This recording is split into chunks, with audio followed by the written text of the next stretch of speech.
सभी विद्यार्थियों का तहे दिल से स्वागत है हमारे यूट्यूब चैनल अवंतिका क्लासेस में। आशा करता हूं कि सभी विद्यार्थी अच्छे होंगे और स्वस्थ होंगे और अपने काम में मस्त भी होंगे। चलिए, होना भी चाहिए भाई, सभी लोग का मस्त होना चाहिए। पिछली वीडियो में हम लोगों ने चर्चा किया था कि प्रतिरोधों का संयोजन, प्रतिरोधों को कैसे हम लोग जोड़ते हैं, कैसे कंबाइन करते हैं, इस पर हम लोगों ने चर्चा किया था। शायद मेरे ख्याल से एक सवाल देखा था बस। आज मैं उसी कड़ी में आगे बढ़ूंगा हम लोग कि प्रतिरोध को जोड़ते हैं कैसे, उसका तो क्या रिकैप होगा। तो हमने क्या बताया था आप लोग को? हमने बताया था श्रेणी क्रम। क्या बता के हमने कंप्लीट किया था भाई? श्रेणी क्रम आपको बता चुका था। ठीक है, अगर जिन विद्यार्थियों का छूट गया है तो इसके पीछे वाला जिस वीडियो है उसमें आप लोग देख सकते हैं जाके, बेहतर होगा। ठीक है, और बेहतर होने का मतलब यह है कि आपको अच्छे से समझ में आएगा क्यों कि कैसे हुआ। चलिए, फिर अब इसी कड़ी में हमें दूसरा पार्ट हिस्सा पढ़ना है समांतर क्रम में। समांतर क्रम मतलब पैरेलल। ठीक है, पैरेलल कॉम्बिनेशन ऑफ रेजिस्टेंस हमको पढ़ना। पैरेलल कॉम्बिनेशन ऑफ रेजिस्टेंस मतलब समांतर क्रम में प्रतिरोधों को हमको जोड़ना है। इसमें दो अथवा दो से अधिक हो, चार हो सकते हैं, तीन हो सकते हैं। जरूरी नहीं है कि सिर्फ दो ही प्रतिरोध हो, उससे ज़्यादा भी प्रतिरोध हो सकता है। तो फिलहाल हम लोग एक डायग्राम देखते हैं और समझने की कोशिश करते हैं कि डायग्राम कैसे बन सकता है। चलिए बनाते हैं एक सुंदर सा डायग्राम। इसमें इस तरीके का प्रतिरोध हम लेते हैं। फिर इसके बाद मैं इसकी क्वालिटी बताऊंगा, गुण बताऊंगा कि क्या क्या गुण होने चाहिए एक समांतर क्रम में जुड़े हुए प्रतिरोध के लिए, क्या क्या शर्त होनी चाहिए भाई इसके लिए।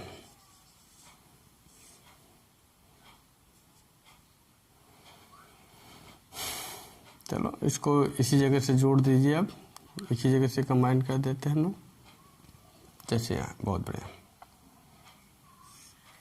फिर इसके बाद एक और जोड़ दूं, बहुत चार बहुत है।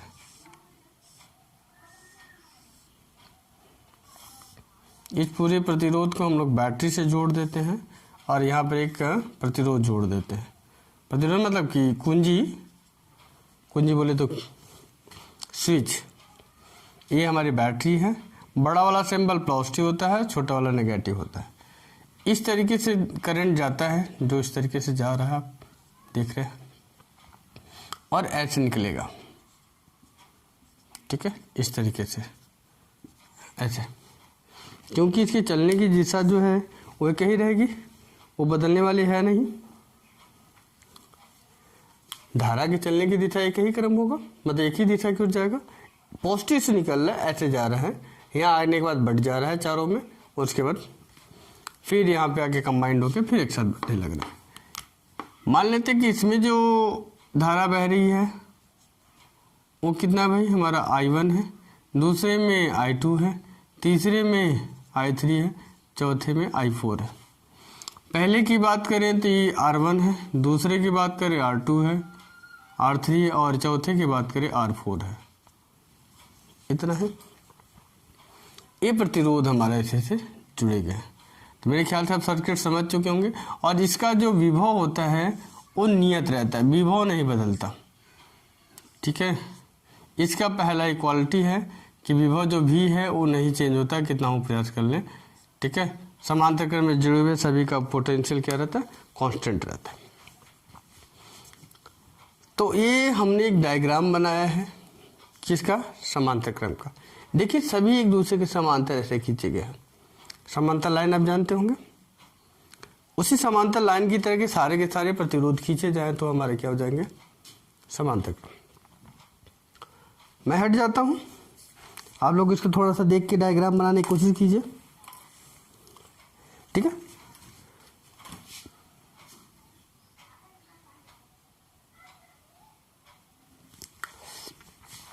बन गया होगा आप लोग का। नहीं बना होगा तो स्क्रीनशॉट ले लीजिएगा खींच के, एकदम सट दे। ठीक है, बहादुर हैं आप लोग, कोई दूसरा नहीं है। अब चले आगे बढ़ते हैं इसके लिए, गुड़ के लिए। तो गुड़ किधर लिखें? खाने वाला गुड़ नहीं है भाई, इसकी प्रॉपर्टीज के विषय में हमें जानना है। ठीक, इसकी प्रॉपर्टीज के विषय में जानना है, इसकी क्या प्रॉपर्टीज हो सकती है। ठीक है, पहली प्रॉपर्टीज है इसका जो पोटेंशियल है, इलेक्ट्रिक पोटेंशियल मतलब वोल्टेज मतलब विभव, जो पोटेंशियल है। ठीक है, पोटेंशियल की बात कर रहे हैं हम लोग। पोटेंशियल बोले तो वोल्टेज इसको आप लोग कह सकते हो, और यूपी बोर्ड के बच्चे जो इसी को विभव कहते हैं। ठीक है, विभव क्या रहेगा भाई? ये नियत रहेगा। क्या रहेगा? नियत। नियत मतलब कांस्टेंट रहेगा। क्या रहेगा? कांस्टेंट मतलब कि इसके अंदर जो इसका हो, चाहे इसका हो, चाहे इसका हो, चाहे इसका, सभी का जो पोटेंशियल है वो कांस्टेंट रहेगा। पोटेंशियल नहीं बदलेगा। जो विभव है वो बिल्कुल भी नहीं चेंज होगा, वो हमेशा कांस्टेंट रहेगा। लेकिन इलेक्ट्रिक करंट की बात करें तो सब में इलेक्ट्रिक करंट बदलना शुरू हो जाएगा। जितने भी इसमें आपको सर्किट दिखाई दे रहे हैं, सबके अंदर इलेक्ट्रिक करंट बदलना शुरू हो जाएगा और बदलता रहेगा। इसमें कुछ और रहेगा, इसमें कुछ और रहेगा, इसमें कुछ और, इसमें कुछ और। ठीक है, आप ऐसे एग्जांपल के तौर पे ले लीजिए कि बड़ी सी एक नाली है। अरे जो खेतों में रहता है भाई, उसको नाली बोलते हैं लोग, नाली है। ठीक है, गटर वाला नाली नहीं, खेतों में पानी भरने के लिए जो पहले के ज़माने में सिंचाई के लिए इस्तेमाल करते थे, उसमें पानी बह के जा रहा है। तो एक दो किसान क्या काम करते हैं, उसी नाली को डिवाइड करके दो हिस्सों में कर देते हैं। तो जो पानी बह के जा रहा है दोनों तरफ बढ़ जाएगा, कुछ इधर बहने लगेगा, कुछ इधर बहने लगेगा। जिसकी जितनी चौड़ी नाली रहेगी उसमें ज़्यादा बहेगा, जिसमें कम रहेगा उसमें कम बहेगा। तो वही चीज़ें हैं इसमें धारा बहने की। इनका अलग कॉन्सेप्ट रहेगा, अलग सिचुएशन रहेगा, उस हिसाब से बहते हुए आगे बढ़ता चला जाएगा। इसमें कोई दो राय नहीं है, कोई कॉन्सेप्ट ही नहीं है। ठीक है, तो चलिए भाई, तो पहला हमने क्या बताया कि इसके अंदर का जो पोटेंशियल रहेगा वो कांस्टेंट रहेगा, वो नहीं बदलेगा, कितना कुछ कर लीजिए। दूसरा हमने क्या बताया? दूसरा मैं बता रहा हूं कि जो करंट है आई, ये बदलता रहेगा, ये वैरीज करेगा। वैरीज करने का मतलब है, वैरीज करने का मतलब है कि परिवर्तित होता रहेगा, चेंज होता रहेगा, बदलता रहेगा। हर एक उपकरण के लिए अलग होगा। पहचानने का तरीका है, इस उपकरण में एक ही स्विच होता है जो अलग अलग उपकरणों को प्रोवाइड करा देता है। जैसे कहने का मतलब, थोड़ा सा टफ बता दें हमने, कहने का मतलब है कि इसमें एक अगर सर्किट को ऐसे ब्रेक डाउन कर दें तो दूसरा सर्किट, तीसरा और चौथा जितने भी हैं सब चलेंगे। केवल जिसको हमने ब्रेक डाउन किया है वही बंद होगा, बाकी सब चलेगा। ये आज हमने तोड़ दिया मतलब बंद किया, तो यही बंद होगा, बाकी इसी दोनों चलते रहेंगे। अगर इसको बंद करूं तो ये दोनों चलते रहेंगे। लेकिन श्रेणी क्रम में ऐसा नहीं है। श्रेणी क्रम में आप किसी एक को बंद करेंगे तो पूरा का पूरा सिस्टम ही बंद हो जाएगा। ये श्रेणी क्रम की बात है। चलिए, तो दो प्रॉपर्टी की विषय मैंने बता दिया। पहला गुण फिर से सुन लीजिए, हमने क्या बताया कि श्रेणी क्रम के जो प्रतिरोध रहेंगे, ठीक है, वो वैरी तो हम R1 R2 R3 से ले लिया हमने। और इसका इलेक्ट्रिक करंट क्या होगा, वो वैरीज करेगा, बदलता रहेगा। और पोटेंशियल क्या रहेगा, वो हमेशा कांस्टेंट रहेगा, पोटेंशियल नहीं बदलेगा। कितना हो कुछ कर लीजिए, पोटेंशियल नहीं बदलेगा। चलिए, अब जो ये डायग्राम बनाया हमने, इसी डायग्राम का यूज करके हमको प्रूफ करना है। क्या करना है भाई? प्रूफ करना है कि इसका फॉर्मूला क्या होगा। चलिए फॉर्मूला प्रूफ करते हैं हम लोग। तो ये डायग्राम थोड़ा सा बड़ा बना है, इसको हम लोग छोटा करेंगे। ठीक है, क्योंकि हमारे पास जगह कम है थोड़ा सा। आप लोग समझदार हैं, थोड़ा सा समझने की कोशिश कीजिए। ठीक है, तो ये हमने छोटा बना दिया इस तरीके से। थोड़ा सा इधर से भी काट दूं। हाँ, आप लोग भी सोचेंगे कि इतने से जगह में क्या हो जाएगा। अरे इतनी जगह में बहुत कुछ होता है अभी। चलो, तो इसमें क्या है भाई कि पहला प्रतिरोध R1 है और उसका हमारा क्या है, धारा I है। तो ओम्स लॉ के अकॉर्डिंग जब लेंगे तो V होता है IR, ये फॉर्मूला होता है। तो यहाँ से धारा निकालिए, मतलब इलेक्ट्रिक करंट निकालिए, ये डिवाइड हो जाएगा। V upon R equals to electric current. फिर देखिए I को इलेक्ट्रिक करंट कहते हैं, इसी को हम लोग वैद्युत धारा भी कहते हैं। अभी विभव है और ये R हो गया। तो इसी चीज़ का हम लोग इस्तेमाल करेंगे आगे इसको प्रूवन के लिए। तो पहले सर्किट के लिए जब हम लेंगे तो इसको लिखेंगे I1 इक्वल्स टू ओम के नियम से लिखेंगे भाई, ठीक है, ओम के नियम से, ठीक है, ऐसे लिखेंगे। I1 इक्वल्स टू जब लिखेंगे तो इसको लिखेंगे V अपॉन R1। इसको समीकरण नंबर मैं 1 मान लेता हूं।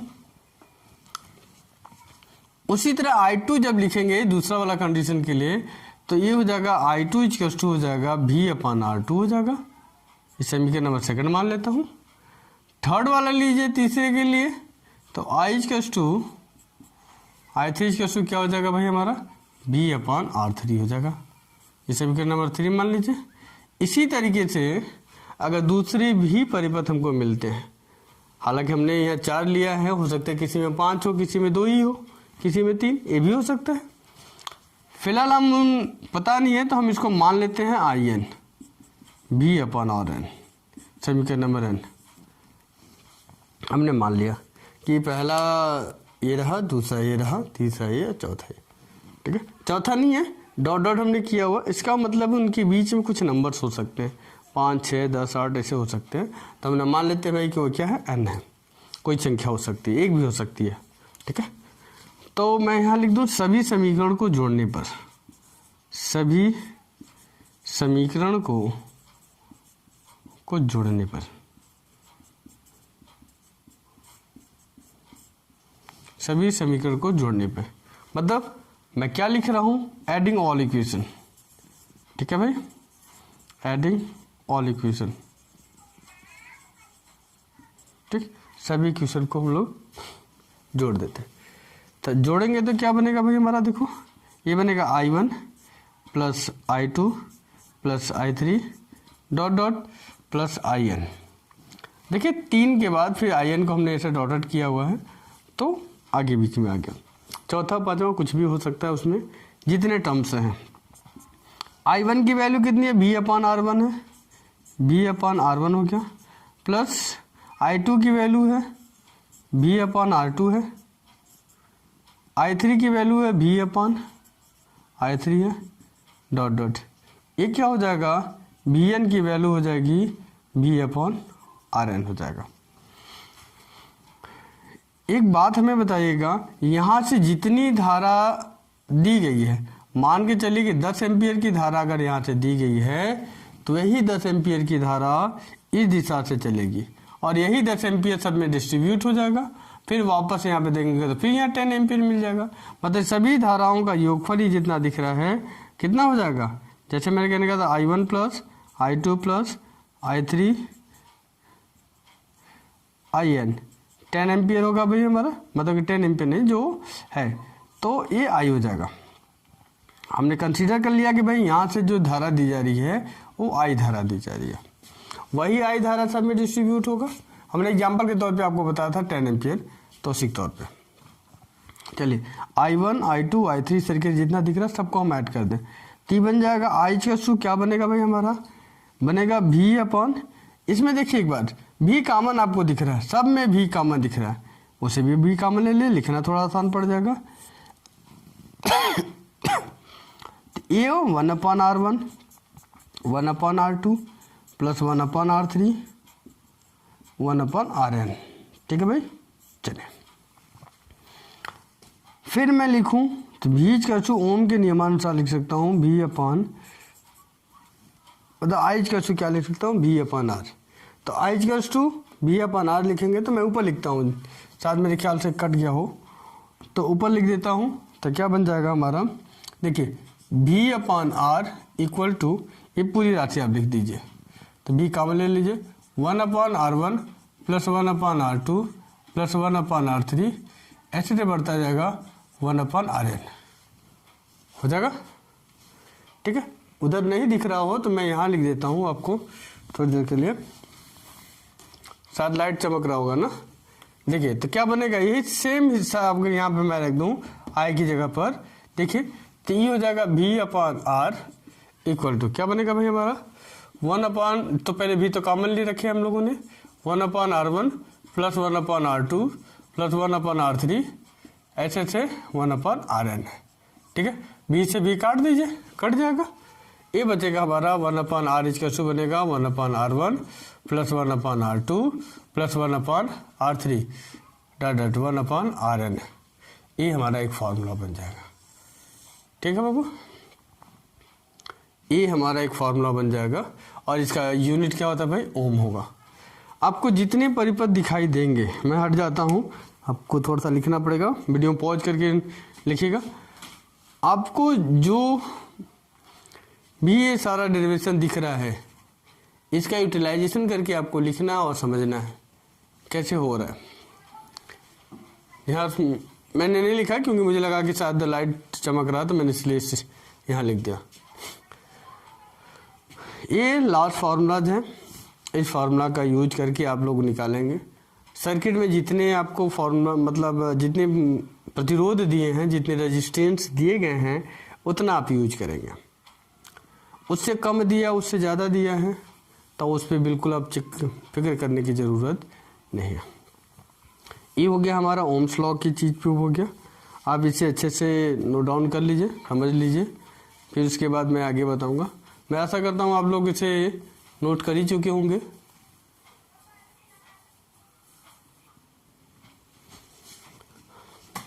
चलिए, आप लोग इसे नोट कर लिए हैं। ठीक, तो आगे चलते हैं। उसी में एक क्वेश्चंस लेता हूँ मैं। देखिए, मैं इस तरीके के कुछ क्वेश्चन ले लेता हूँ, इसमें आपको श्रेणी और समांतर दोनों का कंबाइन करके आपको देता हूँ। चलो,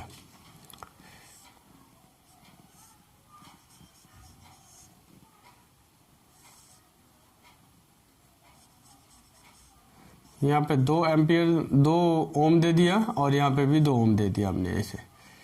ठीक है,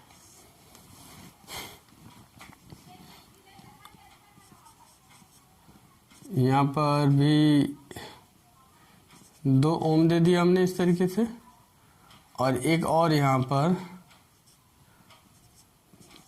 3 ओम का प्रतिरोध दे दिया, और एक यहाँ पे मैं जोड़ देता हूँ, यहाँ पर 3 ओम का।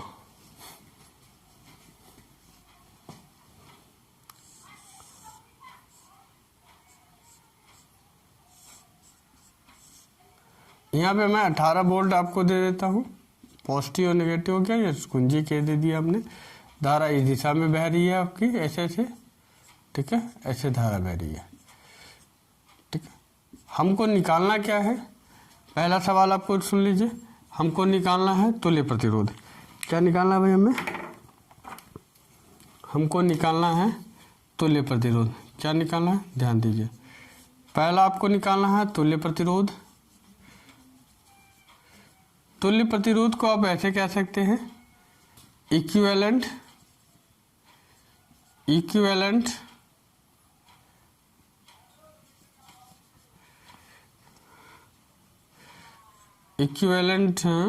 रेजिस्टेंस आपको निकालना है।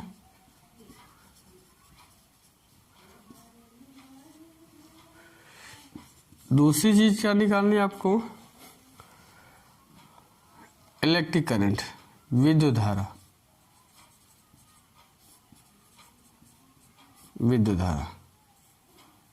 इलेक्ट्रिक करंट, इलेक्ट्रिक करंट निकालना है। 2 चीज आपको निकालनी है इसमें से।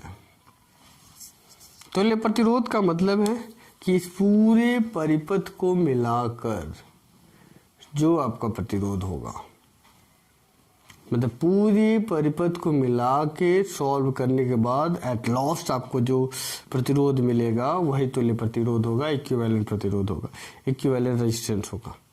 और उसके बाद इस पूरे परिपथ में कितनी धारा बह रही है, इसे आपको निकालना है।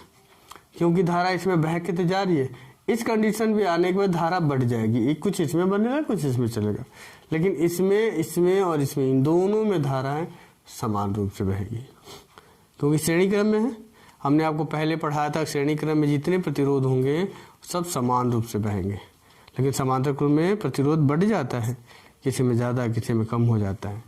ठीक है, तो ये दो चीज़ आपको निकालने हैं, इसे निकालने हैं, समझना है, बूझना है आपको कि कैसे निकाला जा सकता है।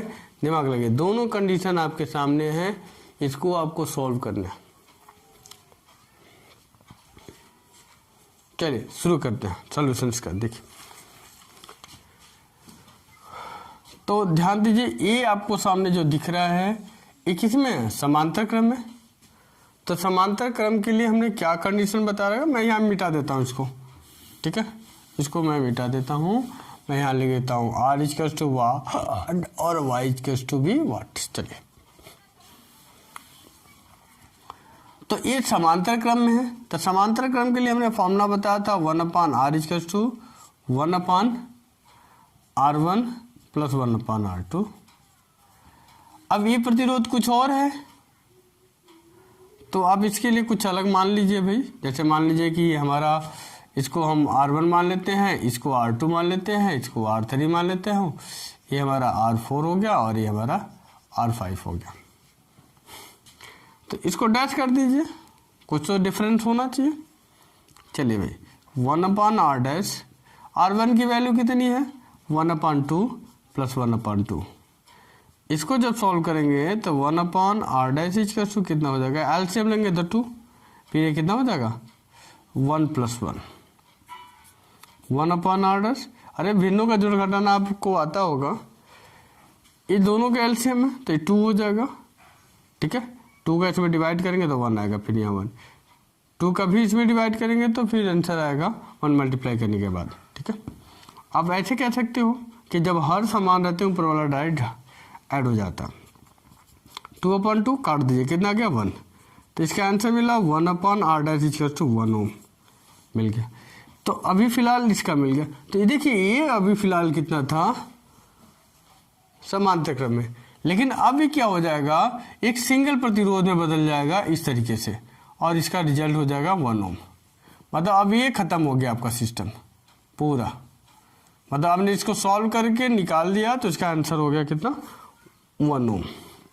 अब किस में दिख रहा है ये चीज़, पूरा अब आपको दिखने लगा श्रेणी क्रम में। श्रेणी क्रम के लिए क्या फॉर्मूला बताया था, R इक्वल्स टू, जितने रहते हैं सबको ऐड कर देता हूँ, ये हमारा प्रतिरोध जो हो गया अब बदल के कितना हो गया R डैश में हो गया। सॉरी, ये गलत लिखा गया, इसको सीधा कर देता हूँ मैं R डैश। चलिए, जब इसको लिखूंगा तो ये हो जाएगा R equals to R dash हो जाएगा, फिर ये हमारा कितना भाई R3 R4 और R5।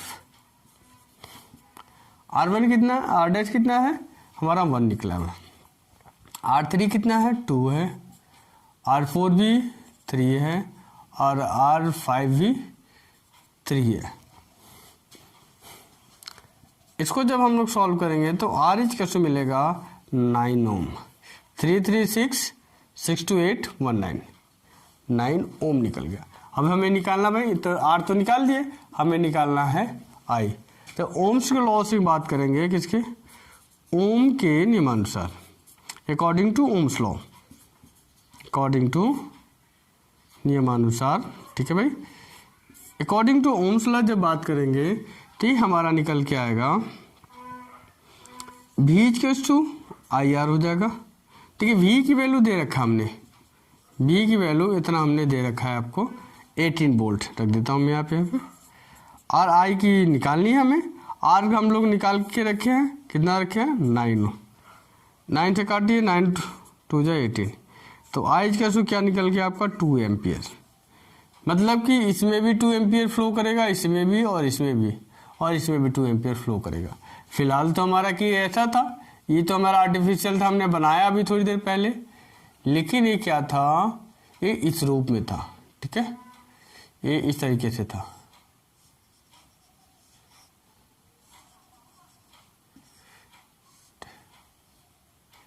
देखिए ये इस तरीके से था। ठीक, ये 2 ओम था और 2 ओम था। ठीक है, इसमें जब फ्लो करने लगेगा 1 एम्पियर इसमें जाएगा, 1 एम्पियर इसमें जाएगा। ठीक है, तो हमने सारा करंट निकाल दिया, सब कुछ निकाल दिया। तो ऐसे ही आपको करने हैं। और थोड़ा सा आप ध्यान दीजिएगा, मैंने शॉर्टकट किया हुआ, थोड़ा सा आप वर्डों का भी इस्तेमाल करके लिखिएगा। जैसे पहले सर्किट के लिए, दूसरे सर्किट के लिए, ठीक है, हमने इसको कंसीडर यहाँ पे लिख दिया। अगर आप इसे बोर्ड की कॉपी में लिख रहे हैं या तो फिर एग्जाम के लिख रहे हैं तो आप इसे दिखा देंगे माना, ठीक है, R1 इतना हो गया, R2 ये, R3 R4 ये इतना है। जब आप इसे दिखा देंगे तो आपको अच्छे मार्क्स मिलेंगे, ठीक है। चलिए, तो आप लोग करके इसे नोट करके रखिएगा, जो दिक्कत होगी उसके बाद हम लोग चर्चा करेंगे, डिस्कस करेंगे, ठीक है। कमेंट जरूर करिएगा, जो चीज़ नया टॉपिक समझ में आए उसे कमेंट जरूर करिएगा। हाँ, एक और रिक्वेस्ट है भाई, मैं आप लोग के लिए इतना मेहनत करता हूँ तो आप लोग भी थोड़ा सा मुझे मोटिवेट करिए, थोड़ा वीडियो शेयर कीजिए, लोगों से सब्सक्राइब करवाइए, थोड़ा सा मेरा भी बढ़े, ताकि मैं भी थोड़ा सा मोटिवेट होकर आपके लिए कुछ और एक्साइट होकर और सारी वीडियो डालूँ, अच्छा वो। चलिए ठीक है।